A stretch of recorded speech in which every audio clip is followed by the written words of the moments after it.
Om.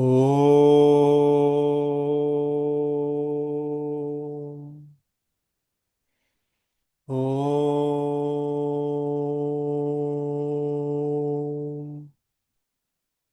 Om.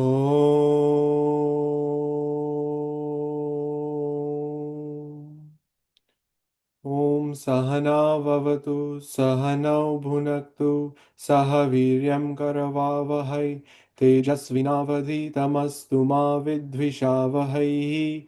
Om Shanti Shanti Shanti. Hari Om. My name is Mihir Pandya, and I am a Chik originally from the west coast of the USA. Currently, I'm in Australia as a medical student, where I remain a part of Chik. I have the privilege today to facilitate this interview with Brahmachari Soham Chaitanya. Sohamji currently serves at CM Delhi and has been with CM Chinmaya Mission San Jose on the west coast of the USA as well. Sohamji is an excellent teacher who blends depth of scriptural understanding, stories and characters from Itihasa Purana, and relatable contemporary examples and explanations to relate to audiences of all ages. I've had the privilege of learning from Sohamji for a few years now and eagerly anticipate a fruitful discussion today. The topic for this discussion is simple living, high thinking, which translates to Aparigraha in Sanskrit. So, to get started, Sohamji, when you hear the phrase simple living, high thinking, what comes to your mind first? Hari Om. Here, Hari Om, everyone. Happy to see you all here.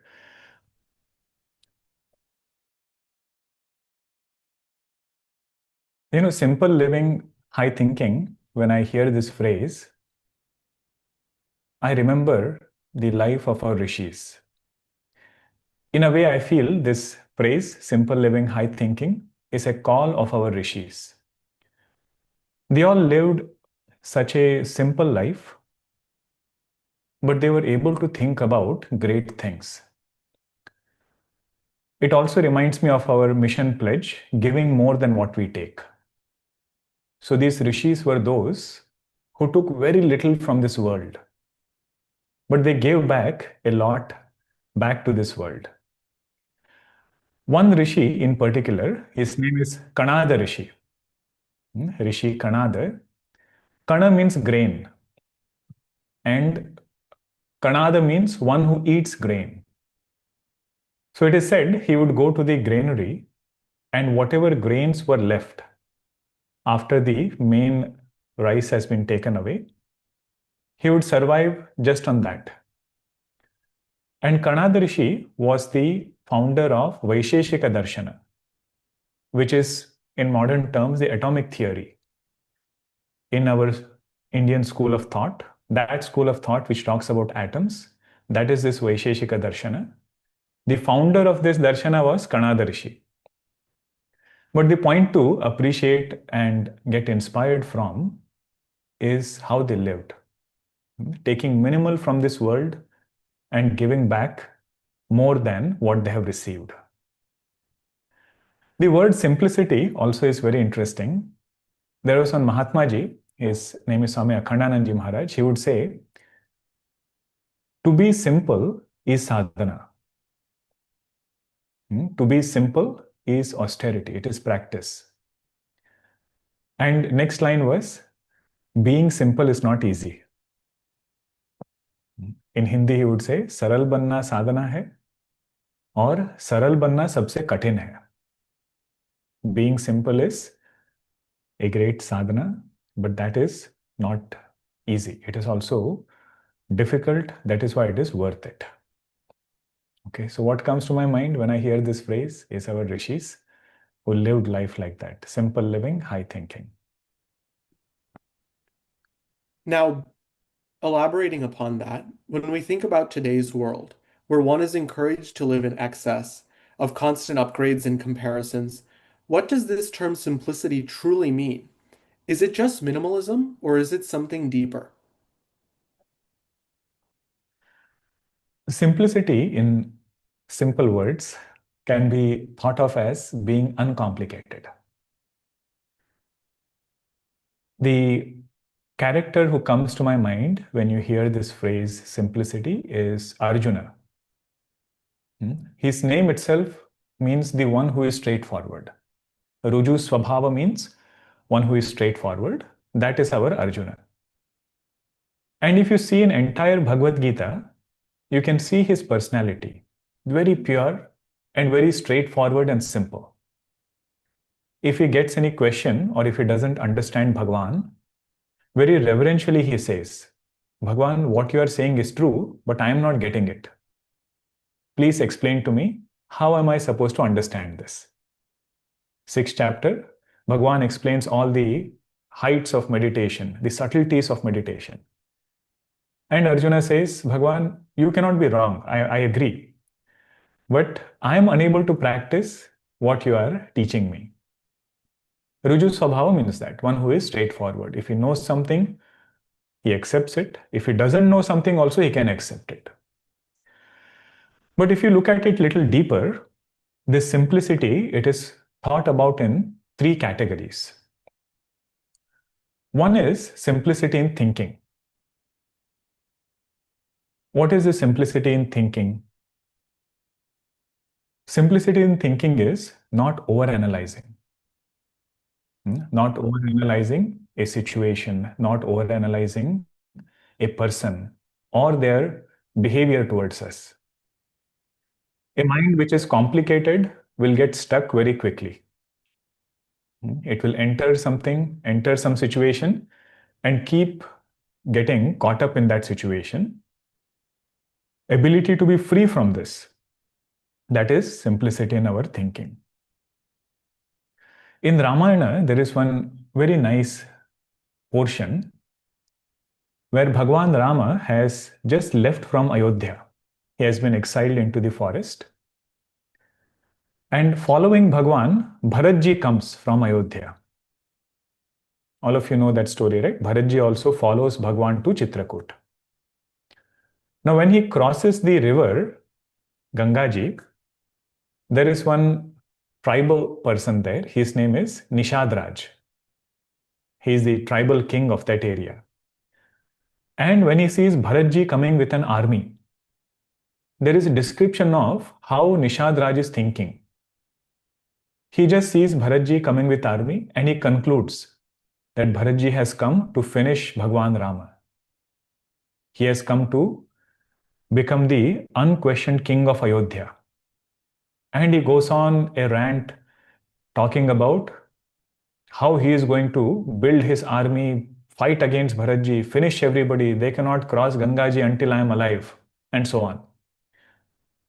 But finally, somebody tells him, first go and ask. First understand the situation. Instead of overcomplicating your thinking, understand whether the situation is the same that you are assuming it to be. And when he goes in front of Bharatji, Bharatji comes and embraces him. Actually, his personality was very simple, Nishadraj. But certain portions are pointed out for us to see examples. How our mind also sometimes complicates things because it overanalyzes, just like Nishadraj did. The second simplicity is in communication. First simplicity was in thinking. Second one is in communication. And this simplicity in communication, the first aspect is truthfulness. What is simple communication? That communication which is truthful. The moment we speak a lie, moment we try to hide the truth, our speech will get complicated. Second aspect of that speech is it is dear. It should be said in a way that other person receives it well. Satyam, Priyam, and third one is Hitam. It should be beneficial. So when a person is able to practice all these 3, Satyam, Priyam, Hitam, that is called simplicity at speech level. Great sadhana. If you want to appreciate simplicity of speech, look at the opposite of it. So what did we say? Truthfulness, right? Opposite of it is untruth. So complicated speech is that which is untruth. Priyam, which is dear to hear. What is the opposite of it? Sarcasm. So that speech which is untruthful, sarcastic, that is complicated speech. Third and the last category in which we can think about this topic of simplicity is simplicity in making choices. This, I feel, is a very great simplicity to have in anybody's life, everybody's life, because what it does is it helps us make a decision in a reasonable time. Sometimes when we complicate our choices too much, we endlessly choose, endlessly go on searching, but finally don't make any choice. If somebody has very strong preference for branding, let's say clothes, cloth brand, wants only particular brand. If he doesn't find it, he'll search for hours together and not get anything. It could be simple thing like color. I want this color alone. So see, that complexity in our thinking, our choice makes us go around endlessly and not take a decision. You can also extrapolate it to choosing a life partner. If we complicate it too much, if we have our own list of long criterias, that complexity will not allow us to take a decision. So what is simplicity over here? Everything, if you notice, roots back into faith. Not worrying too much about finding the best thing for us, but having this faith, if we are doing the right thing, the best will be sent to us. There is some cosmic entity, Bhagavan, who takes care of who should receive what.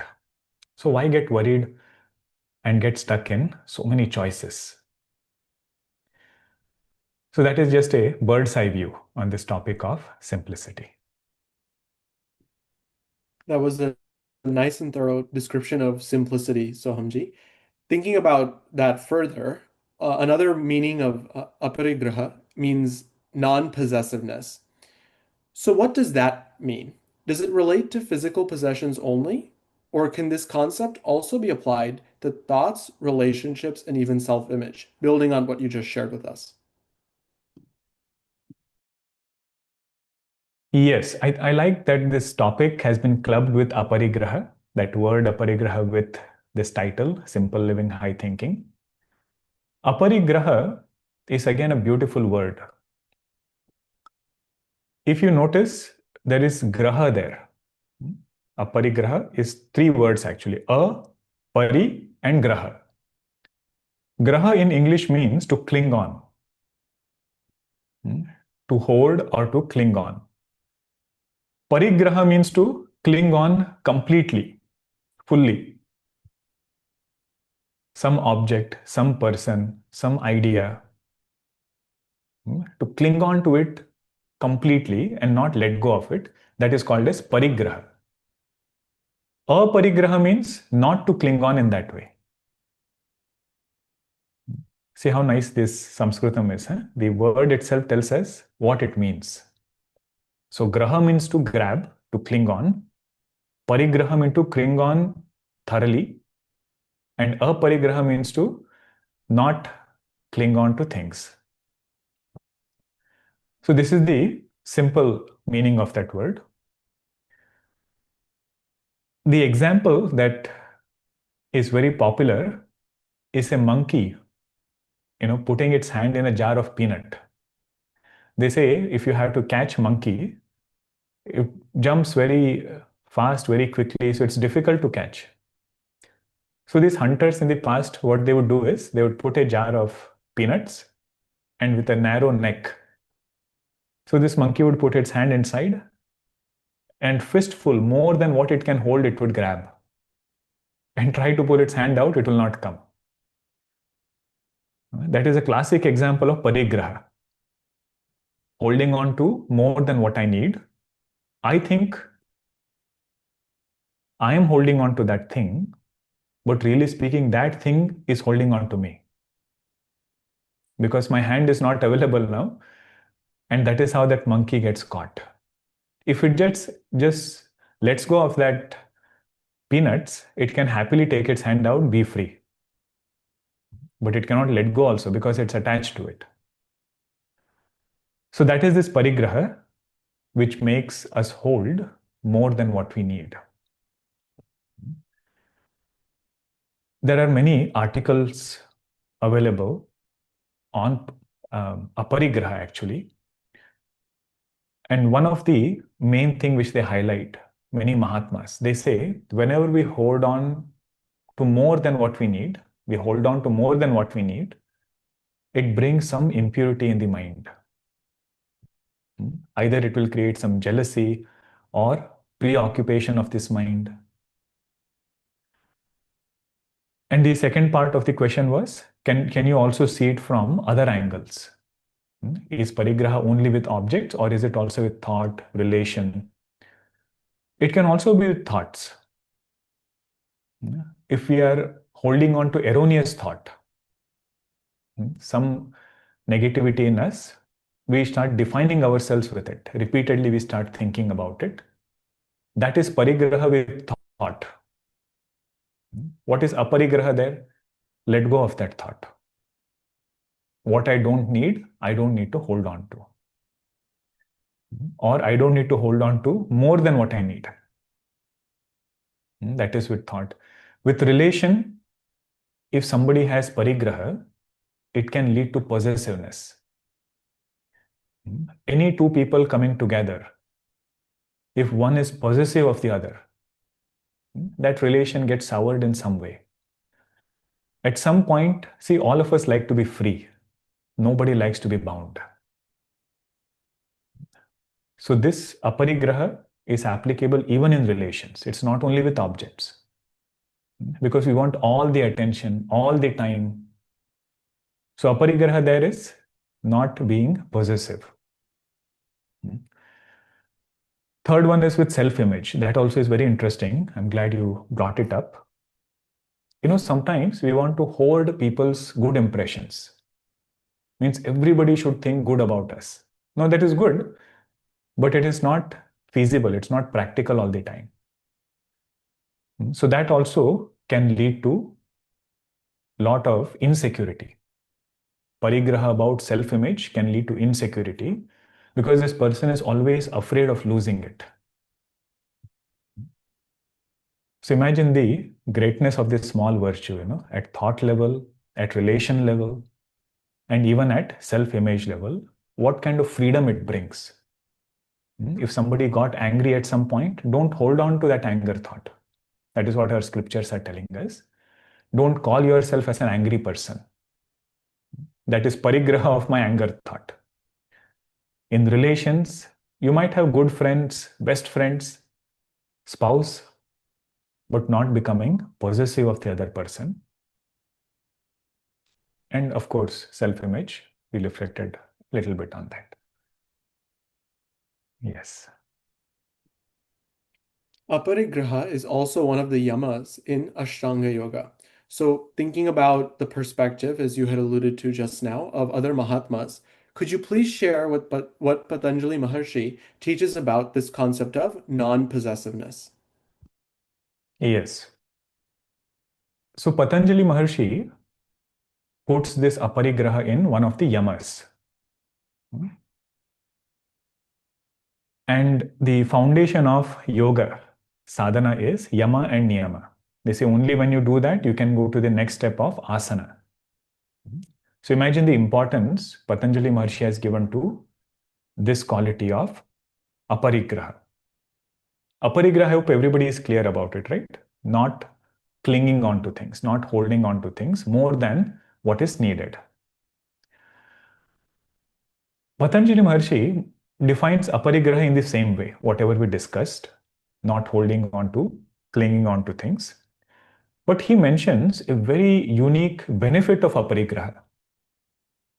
He says if a person is able to practice this aparigraha to the fullest extent, not holding on to anything. What happens to such a person? He says for that person, there is freedom from anxiety, which is rising out of attachment. Freedom from anxiety, rising out of attachment. And such a person gets clarity about purpose of his life. And so much so that that person also remembers his past birth. The example that I had read in one of the Yoga Sutra book was, if you are very close to a mountain, you cannot see the peak. If you go a little far, then you can see the peak. So being very close to the mountain is holding too many small things. When a person becomes free from that, his mind expands and he can get clarity about bigger purpose of life. But Patanjali Maharshi, being a yogi, he says it can even remind that person of past birth. But I like to look at this more in a practical way, because how many of us are interested in knowing about past birth? This birth itself is good enough. Why know about what we did in the past? It's just like if you have one ball to throw up and catch, you can do it easily. If somebody gives you another, ball, it's little difficult. And let's say you have 4 or 5 things to juggle, even more difficult. And imagine one of the balls that you are juggling is a crystal ball.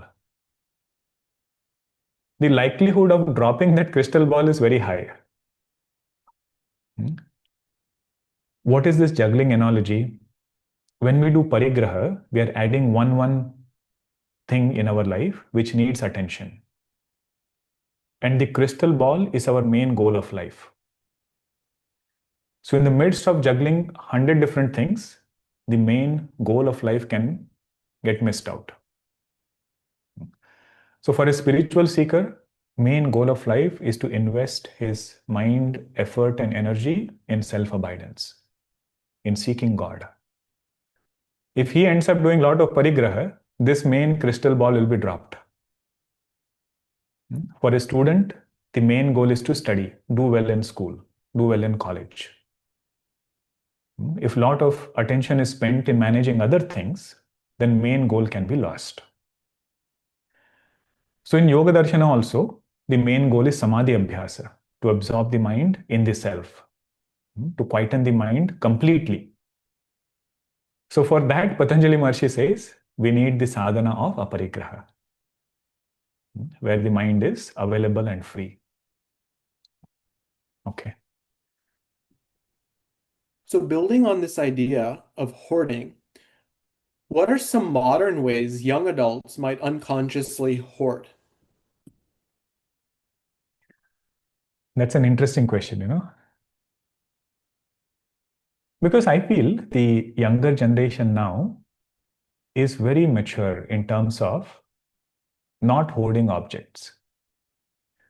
When it comes to clothing, when it comes to simple other items, in my interaction, I have found they are very mature. They think twice, before just buying things. Many of them are environmentally conscious also. So they'll also think about the environmental impact of the things that they're buying, plastic and so on. But these times are such, the hoarding has transformed into different ways. We might do digital hoarding. Digital hoarding means you open your phone, you have 100 different apps, most of it which we don't need.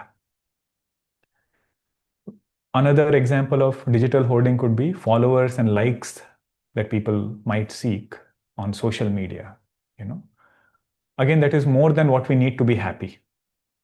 We are not only seeking good friends, but we are seeking a lot of endorsement on whatever we might want to promote. Imagine the pressure it brings, because the moment we invest our happiness into somebody else's acknowledgement, That means you have to constantly do something to keep that person happy. Hmm. So that digital hoarding can become a bondage for a person who is not alert. What we just discussed, if you want another word for it, you can also call it as emotional hoarding. We want to hoard good emotions or good expressions or whatever we define as good. If somebody praises us, that if we define as good, you might want to hoard that. And that itself will become bondage. Some project was there, some submission was there, we did it. And if you expect the professor to praise, that also is hoarding in some way. Because really speaking, our effort is on our work, not on how people acknowledge it. So those are some subtle ways, with friendship, with all this technology which is there. More we think about what is binding me, what is making me more dependent on other people, and what is making us more independent. That gives us a lot of clarity on where are we entering the hoarding part, Parigraha part. Okay. That was a very nice explanation of hoarding and considering the different dimensions that it relates to us. But further building on that, young students and professionals are often encouraged to engage in self-promotion and accumulation of titles and merits in the pursuit of advancing their career prospects for bigger and better opportunities down the road. Can one truly live simply in a results-driven world? Does simplicity conflict with ambition, or can both coexist together? Very good.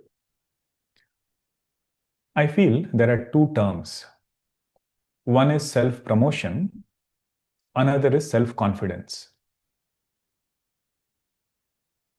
And self-confidence, if somebody has, with the right amount of effort, working hard in their field, that is much more powerful than mere self-promotion.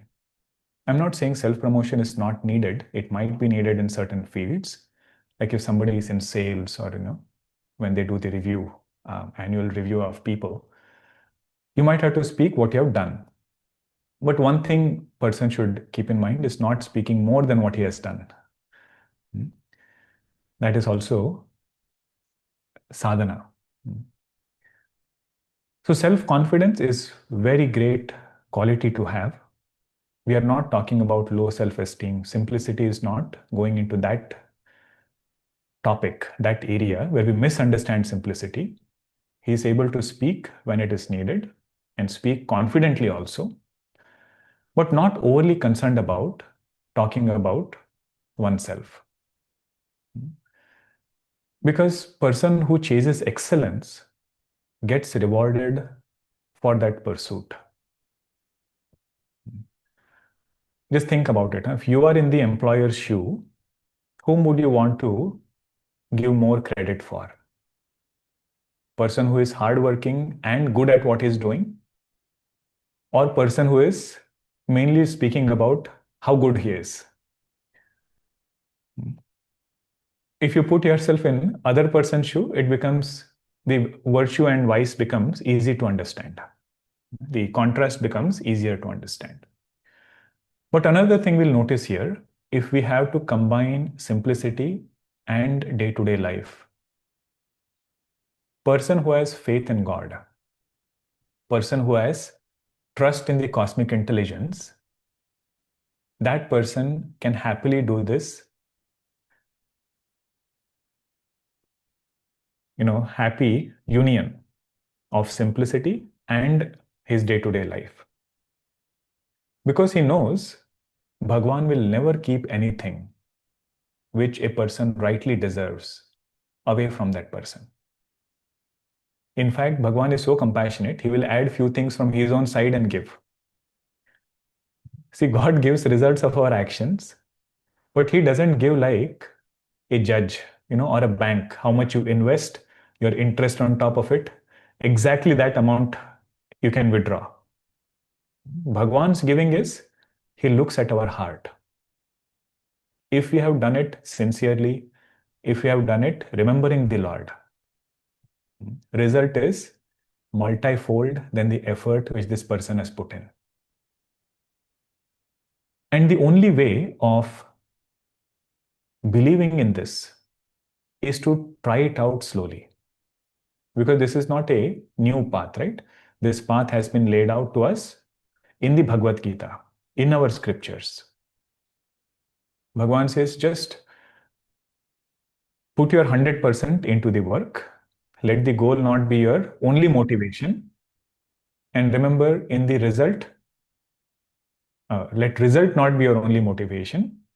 And remember, in the result, you have zero control. Outcome is in my hands, Bhagavan says.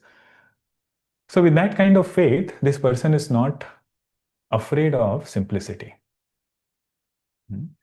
In fact, that virtue of his will become his strength. And you'll notice this in many public figures, even politicians, those who have lived a simple life, their demands were less, needs were less. Because needs were less, they could be more stronger in their profession. If a person is wanting too many things, he will cut corners somewhere. But this person whose needs are fewer, they can go further.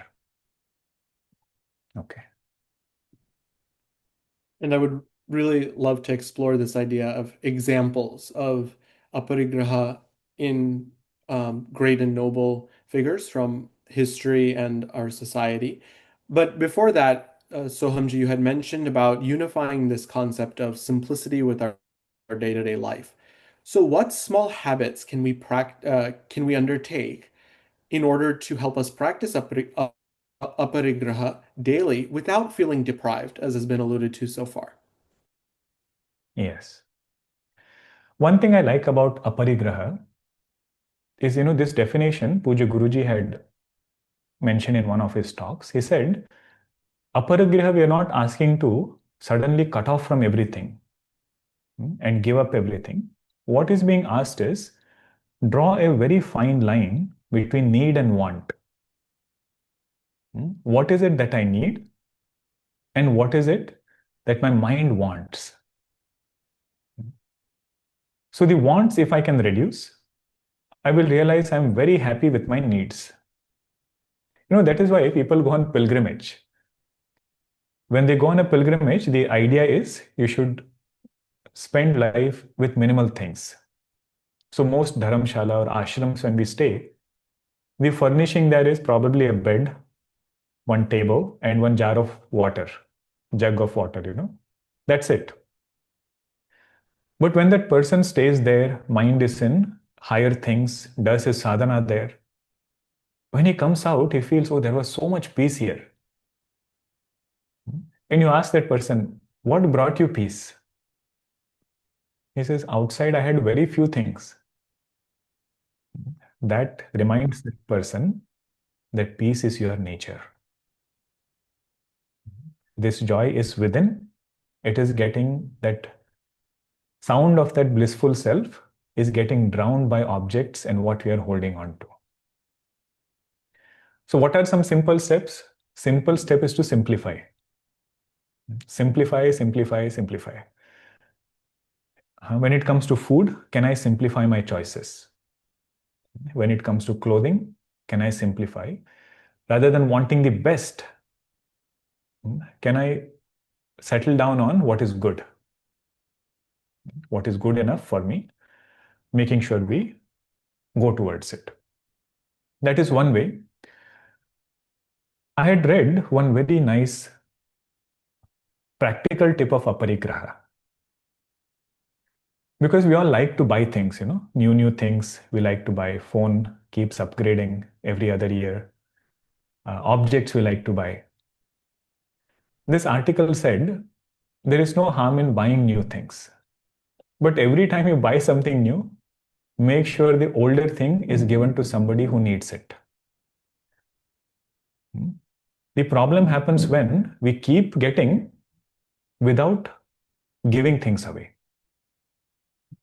Imagine this body, huh? We give this body food and body rejects food also.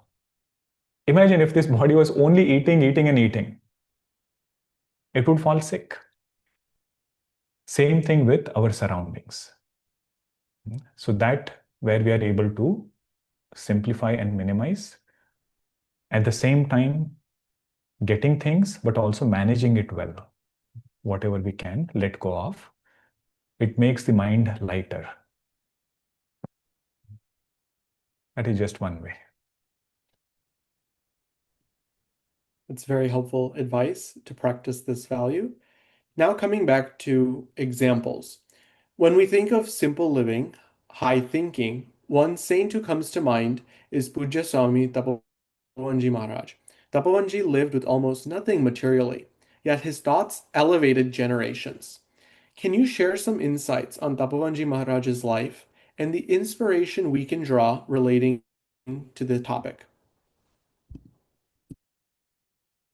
I'm glad you mentioned Taponji Maharaj because I feel any discussion on simple living, high thinking cannot be complete without remembering Taponji Maharaj.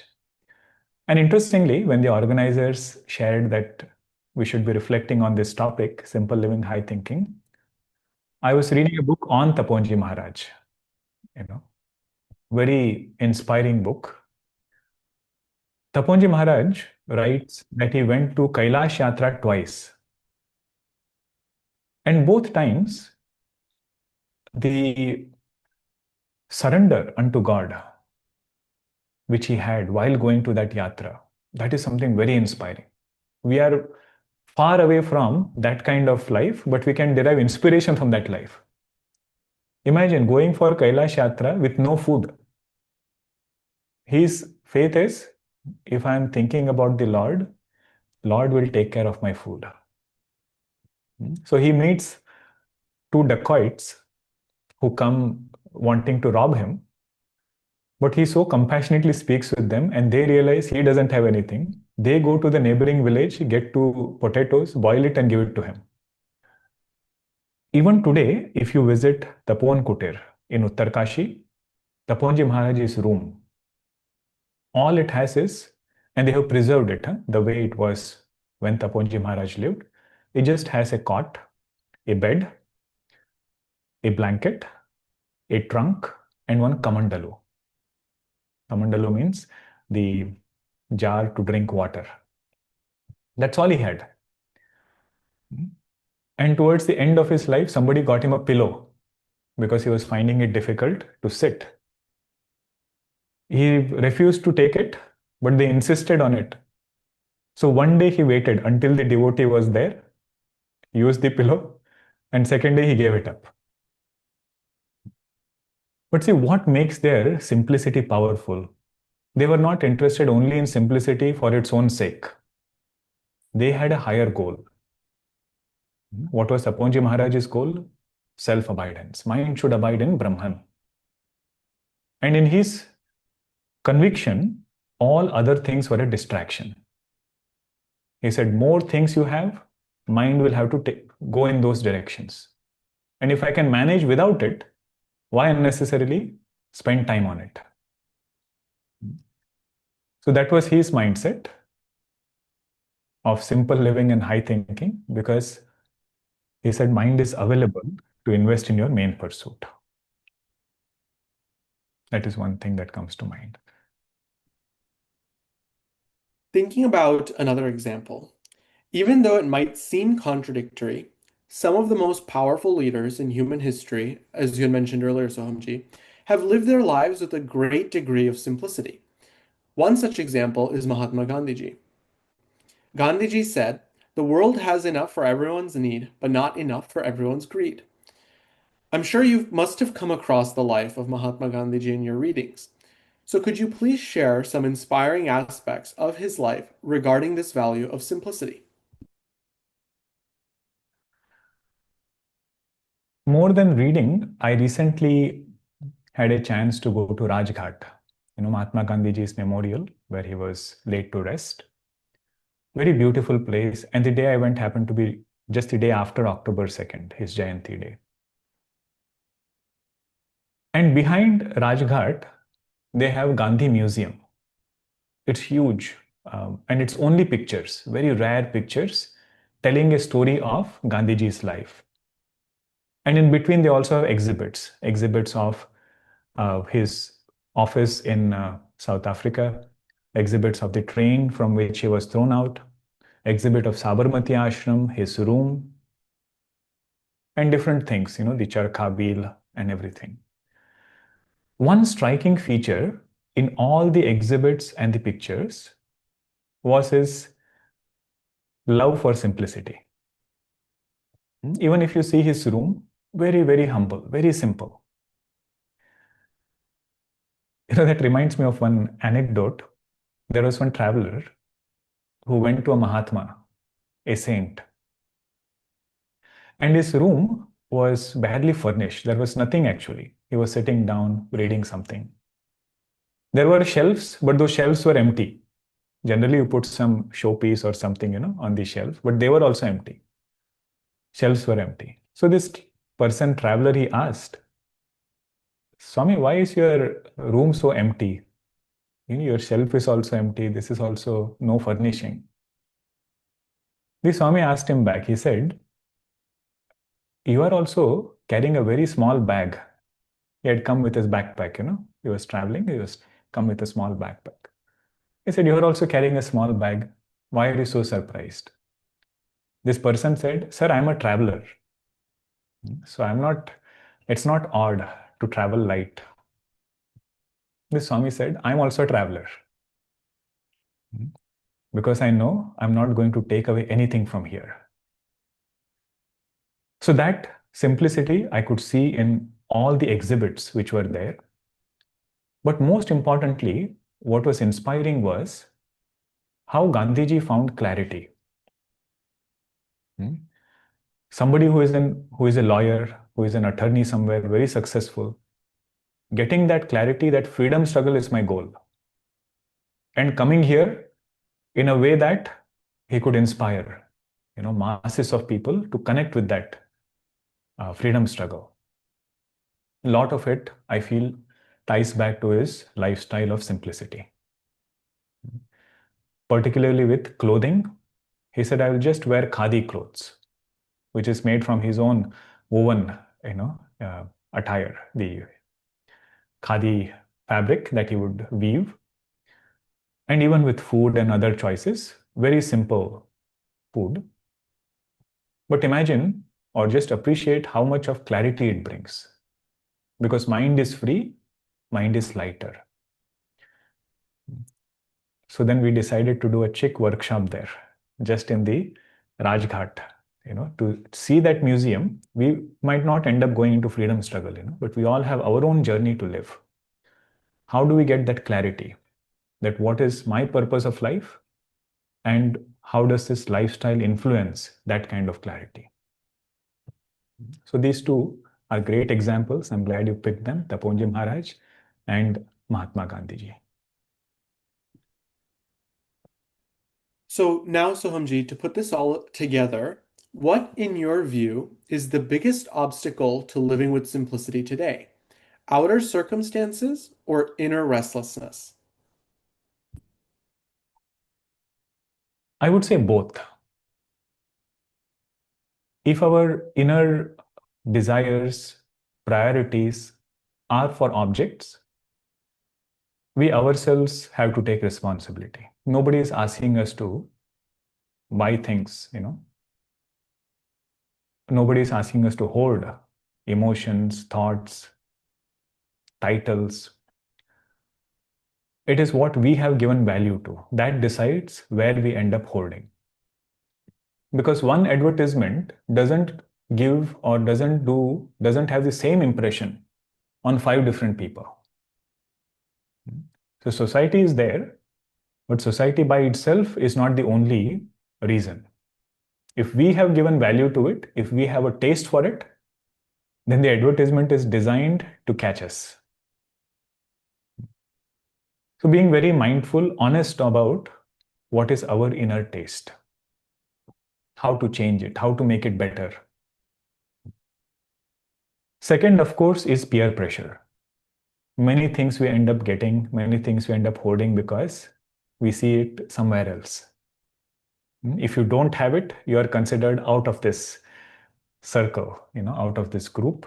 So that could be another reason. All said and done, the main sadhana here is to get our priorities right, get our perspectives right. That's what I would say. And lastly, to conclude, what message of simple living, high thinking do you think that people of our generation need to hear the most? Hmm. As I mentioned earlier, in my experience with youngsters, with youth, I have gotten to learn a lot, particularly about how they make choices, how mindful they are, when it comes to getting things, buying things. But also, we should remember that the purpose of our life is to discover some fulfilling happiness. And more we start appreciating the greatness of simplifying life, to that extent, we can start living it. Because we end up emulating, acting only on those things which we value. So if I have to live simply, what is the step before that? I should start valuing simplicity. We saw different aspects of simplicity at thought level, at speech level, at choice level. We should find examples of people who have lived such a life and see value in it, adore them for what they have achieved. And if and we should find people in our own field. If somebody is a lawyer, find somebody in the field of law who has gone further and notice their simplicity in life, how it has helped them be where they are.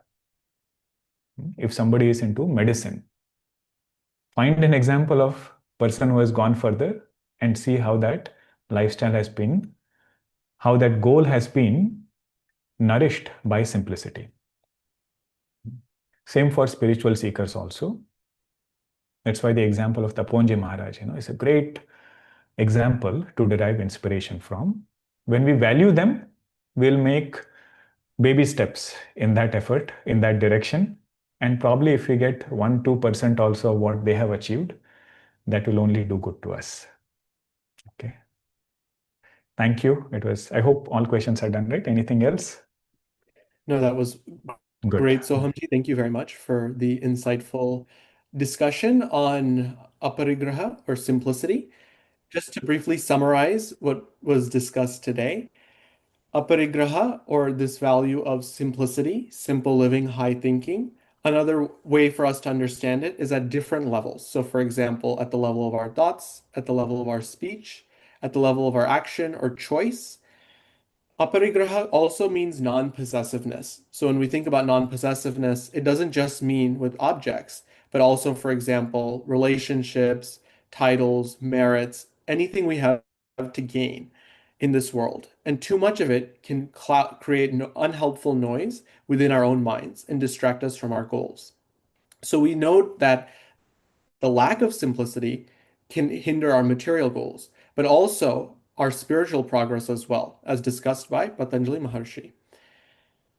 Building on this idea of hoarding, it's okay for us to be ambitious, to work and study in the world, and to have a sense of self-confidence. But it should be based on faith. It should not be based on accumulation or grandeur. Furthermore, we should take a look at every aspect of our life and see where we can reduce choice, where we can reduce excess. That will reduce the noise and clutter, which we find, as was mentioned, to be an obstacle in our material and spiritual progress. Furthermore, there are numerous examples of great figures such as Tapovanji Maharaj and Gandhiji who truly embodied this value of simplicity. Perhaps they are an aspiration for us, but even if we can gain just a little bit from their life, we would benefit greatly. That will conclude the webinar part of today's discussion.